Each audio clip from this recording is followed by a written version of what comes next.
na realidade, se a minha vida não tivesse dado a viravolta que deu, talvez eu estivesse morando ainda hoje em Belo Horizonte, não tivesse entrado para a política, talvez. Talvez eu não tivesse me engajado na luta da pessoa com deficiência, não sei. Né? Mas morei 2 anos lá fazendo mestrado, fazia mestrado em bioquímica, lá na UFMG, e dava aula em curso pré-vestibular. Daí em janeiro de 79, eu ainda estava trabalhando e estudando lá, eu vim para a Americana de férias e tive um acidente automobilístico. Por irresponsabilidade, né, do motorista que estava bêbado, né, então, responsabilidade de todos, né, nós estávamos em 3, né, no carro, mas aconteceu, né, e houve um capotamento. Nesse capotamento eu caí do carro e houve uma lesão medular em nível cervical. E meu socorro foi muito bom, tal, e daí eu comecei o período todo de reabilitação. Porém, sem eu ter consciência de que eu ficaria uma pessoa com deficiência. Eu não tinha, na ocasião do acidente, essa tomada de consciência da gravidade do problema e das consequências. Depois, com o tempo, né, fui fazendo fisioterapia, fui tomando essa consciência, foi me abrindo os olhos, abrindo a consciência, e nesse período foi muito importante o apoio da família e dos amigos. Tá? Toda aquela fé em Deus, né, que já vinha do berço, me ajudou muito para buscar força dentro de mim. Mas o apoio também da família e dos amigos que não deixaram em momento nenhum. Para você ter uma ideia, meus pais entraram no dia do acidente no hospital e foram sair do hospital 62 dias depois, quando eu tive alta.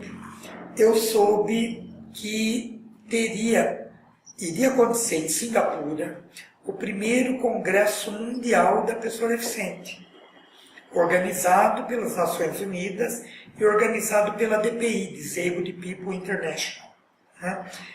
E eu escrevi para o Canadá, que era quem estava, o comitê organizador era do Canadá, então eu escrevi para lá, falando que eu gostaria de participar, que eu fazia parte de um movimento, mas que eu gostaria de participar, porém eu não tinha recurso para ir para lá. Né?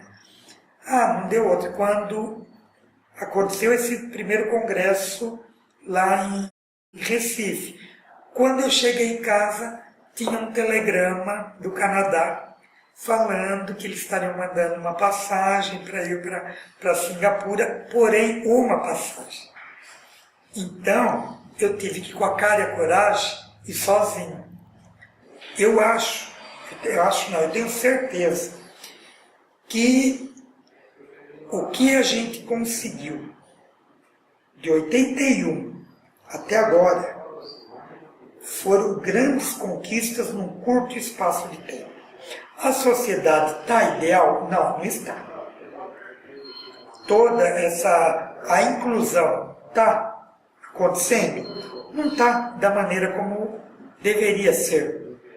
Mas se compararmos 81 e agora 2011, houve um avanço muito grande num curto espaço de tempo. Às vezes descia do ônibus na rodoviária de São Paulo, estava lá esperando alguém que ia buscar a gente lá, não sei o que, para levar para uma reunião. Aí vinha uma pessoa com toda a simplicidade e jogava lá um dinheiro no colo da gente. Nem entregava na mão, acho que era o medo, né, de se contagiar. Mas era a cultura da época. A gente não dá para a gente ter uma crítica grave, porque era próprio das sociedades, né? Não era só do Brasil isso. Em 88 me chamaram para ser candidato e eu me assustei, falei, né, não é para mim.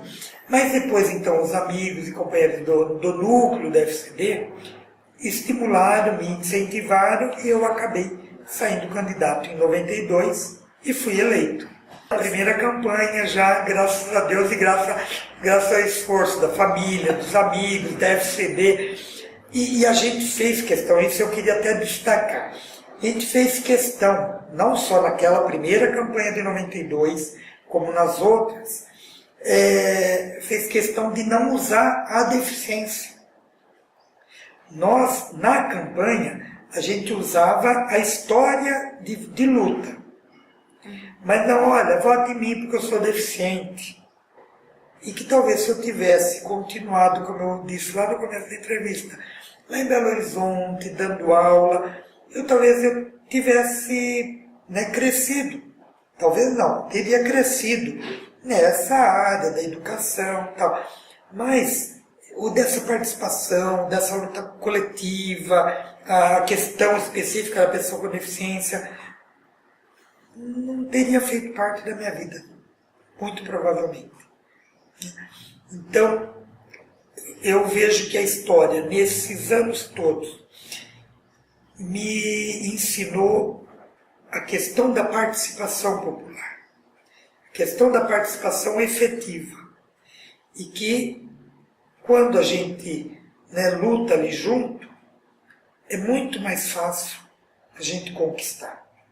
E se a gente não consegue, a frustração é menor, porque a gente acaba dividindo e partilhando com os outros, com os amigos, aquela não conquista. Volto a dizer, essa conquista dos direitos, das políticas públicas que hoje são implantadas, e muito se deve a essas pessoas que lutaram e continuam lutando. Muitos, infelizmente, não viram, Como eu citei a Lourdes Guarda, o Rui Bianchi, o Cândido, tem muitos companheiros que já deixaram o nosso convívio. Mas a gente tem certeza que eles estão de olho em nós e estão nos orientando também. Então isso é importante porque são pessoas que fizeram parte da nossa história e não lutaram por eles. Lutaram pelo coletivo, lutaram pelo conjunto, e essa vitória também é deles.